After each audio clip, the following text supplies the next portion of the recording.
Hello, how are you all? Did you have a nice week? And I hope you did.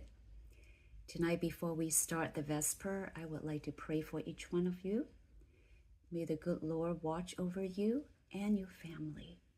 And may his love, peace, and joy always fill your hearts and your mind and your soul. And also we invite him to be with us as we study this chapter. Last week, Pastor Victor led the study in Numbers chapter 12. We learned that Miriam and Aaron challenged Moses' role as prophet and criticized his marriage to a Cushite woman. God heard the dispute and he immediately came down in a pillar of cloud, reprimanded both Miriam and Aaron. He defended Moses, and this is what he said. When there's a prophet among you, I, the Lord, reveal myself to them in visions. I speak to them in dreams, but this is not true of my servant Moses. He is faithful in all my houses. With him I speak face to face, clearly and not in riddles. He sees the form of the Lord. Why then were you not afraid to speak against my servant Moses? God defended Moses before the jealous siblings. So if you are interested in the entire story, please go back to last week's Vesper video. Tonight we are moving forward to chapter 13 in the book of Numbers. Let's read verses 1 to 3.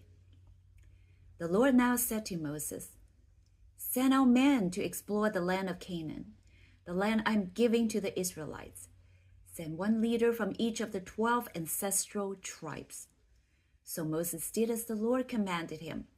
He sent out 12 men, all tribal leaders of Israel, from the camp in the wilderness of Paran. This passage is interesting because it seems to be contrasting to what it says in Deuteronomy chapter 1, verses 21 to 23. Let me read that to you. "Look, he has placed the land in front of you. Go and occupy it as the Lord, the God of your ancestors, has promised you. Don't be afraid. Don't be discouraged. But you all came to me and said, 'First, let's send us scouts to explore the land for us. They will advise us on the best route to take and which towns we should enter.' This seemed like a good idea to me, so I chose 12 scouts, one from each of your tribes." At the first glance, the passage in Numbers 13 seems like it was the Lord who instructed Moses to send leaders from each tribe to explore the land. However, in Deuteronomy chapter 1, it stated that the idea of scouting the land came from the people. With which passage is correct? The scholar seems to agree that both statements are true. The Lord told the people to go and occupy the land, but the people were afraid, and they approached Moses wanting to follow the common practices in the ancient Near East, which is to scout out the land first. As usual, Moses asked the Lord for approval prior to making this kind of big decisions. And the Lord approved and told him to send out the 12 leaders of tribes to explore the land. And the chapter listed the 12 scouts' name in verses 4 to 15. Please read verses 4 to 15 on your own, and there include all the names of the tribal leaders. And then at this point in verse 16, Moses changed the name of his assistant. Let me read to you. Moses called Hoshea, son of Nun, by the name Joshua. We know Moses' assistant eventually became Moses' successor. there must be a meaning to the change of his name, right? Well, the assistant's old name was Hoshea, means salvation, or he saves. And Moses changed his name to Joshua, means Yahweh is salvation, or the Lord saves. Why? Moses clearly wants his assistant to acknowledge that God is the one who brings salvation. By renaming his assistant, Moses was making Joshua too aware that he needs to totally dependent on God's power, not on his human strength or wisdom. Let's read on. I'm going to show you the itinerary of their exploration, the 12 scouts' exploration into the Promised Land. As I read from verses 17 to 24, please follow the map to get better understanding of their journey. Verse 17, Moses gave the men these instructions as he sent them out to explore the land. Go north through the Negev into the hill country. See what the land is like and find out whether the people living there are strong or weak, few or many. See what kind of land they live in. Is it good or bad? Do the town have walls, or are they unprotected like open camps? Is the soil fertile or poor? Are there many trees? Do your best to bring back samples of the crops you see. It happened to be the season for harvesting the first ripe grapes. So they went up and explored the land from the wilderness of Zin as far as Rehob, near Lebo Hamath. Going north, they passed through the Negev and arrived at Hebron, where Ahiman, Shishai, and Talmai, all descendants of Anak, lived. The ancient town of Hebron was founded 7 years before the Egyptian city of Zoan. When they came to the valley of Ashkol, they cut down a branch with a single cluster of grapes so large that it took 2 of them to carry it on a pole between them.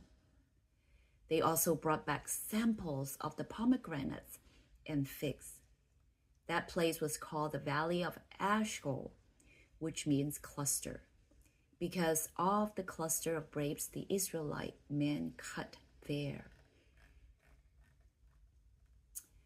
An interesting fact, the itinerary of the 12 scouts include the old city of Hebron. Do you remember Hebron? If you recall, 430 years ago, prior to their exodus, it was here that their ancestor Abraham was told by God that the whole land of Canaan would be given to him as an everlasting possession. And he lived in Hebron for 39 years. Later, Abraham purchased a cave here for 400 pieces of silver when Sarah died. He himself and his son Isaac, grandson Jacob, were also buried there.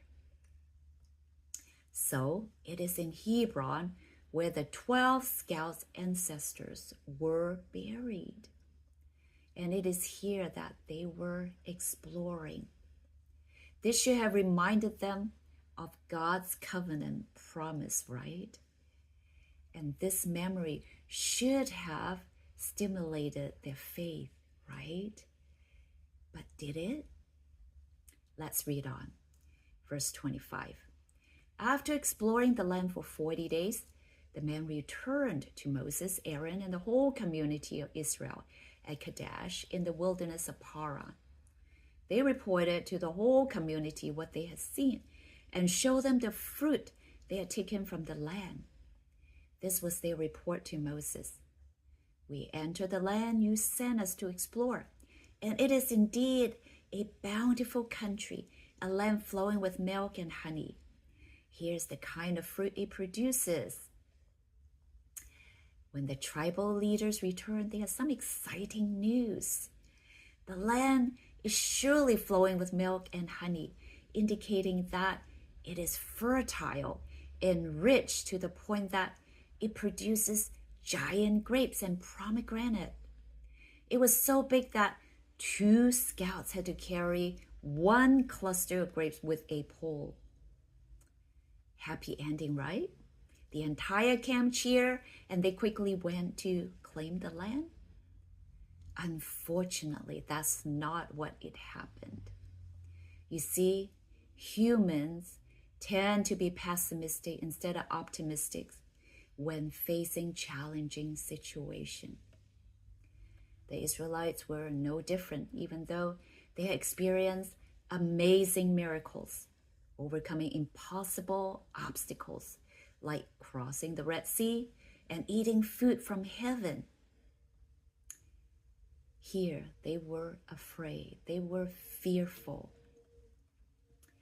It is very sad that the story did not continue with optimism, and it did not continue with uplifting ending. So let's read on to see what the 12 scouts have to say after they had their show and tell of the amazing produce from the wonderful fertile land. Verse 28. But the people living there are powerful, and the towns are large and fortified. We even saw giants there, the descendants of Anak. The Amalekites live in the Negev, and the Hittites, Jebusites, and Amorites live in the hill country. The Canaanites live along the coast of the Mediterranean Sea and along the Jordan Valley. But Caleb tried to quiet the people as they stood before Moses. Let's go at once to take the land, he said. We can certainly conquer it. But the other men who explored the land with him disagreed. We can't go up against them. They are stronger than we are. So they spread this bad report about the land among the Israelites. The land we travel through and explore will devour anyone who goes to live there. All the people we saw were huge. We even saw giants there, the descendants of Anak. Next to them, we felt like grasshoppers, and that's what they thought too. 10 of the 12 spies reported and persuaded the people that they cannot enter the promised land. Moses commissioned them to go up through the Negev and on into the hill country, which is the focus of the interest. But their report was inflated. They made it sound as if the entire Canaan is densely populated and occupied with giants, and that all the cities were fortified and therefore impenetrable. You know, archaeologists have found out that much of that hill country was sparsely populated at the time of Moses and had very few fortifications. The 10 scouts seemed to inflate the report to cause fear. At this point, the pessimistic news caused an uproar with the people, and Caleb tried to insert his ounce of positive reassurance. He said, let's go at once to take the land. We can certainly conquer it. But the other spies interjected him and said, we can't. They are strong. And they even spread propaganda throughout the camp that the land we travel through and explore will devour anyone who goes to live there. All the people we saw were huge. Next to them, we felt like grasshopper, and that's what they thought too. To add on the people's anxiety, the spies told them that they saw giants in the promised land. The pessimism seemed to drown out the one reassuring voice of Caleb. At this point, some of you might ask, what happened to Joshua? Didn't he go too? What was his opinion, this narrative? Why was he silent? Perhaps Joshua didn't want to talk because people would say He was biased because he was Moses' assistant. So he let Caleb do the talking for the both of them. But we know that Joshua was on Caleb's side, and he did speak in the next chapter. Let's read a few verses from the next chapter. Numbers 14, verses 6 to 8. Two of the men who had explored the land, Joshua, son of Nun, and Caleb, son of Jephunneh, tore their clothing. They said to all the people of Israel, "The land we travel through and explore is a wonderful land. And if the Lord is pleased with us, he will bring us safely into that land and give it to us. It is a rich land flowing with milk and honey." Observation. In the opposing attitude of Caleb versus the 10 scouts or spies, there are two basic orientation of how men and women behave during challenging time, even with believers of God. And we could see it throughout the Bible. What are the two orientations? First, faith in the Lord to overcome impossible odds against them. This group of people would believe that God would be with them through the challenges. Second orientation, there's a lack of belief. This group of people think that they must save themselves.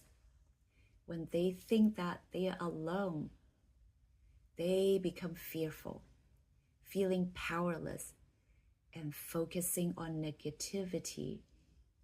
And in this case, they would complain, even disobey God, and rebelled. There are two groups also in this story. One group said, "Let's go and take the land." The other group said, "Don't go. We have no chance. They will swallow us. They are giants." But how could these two groups come up with such different conclusions when both groups went to the same place and saw the same scenery?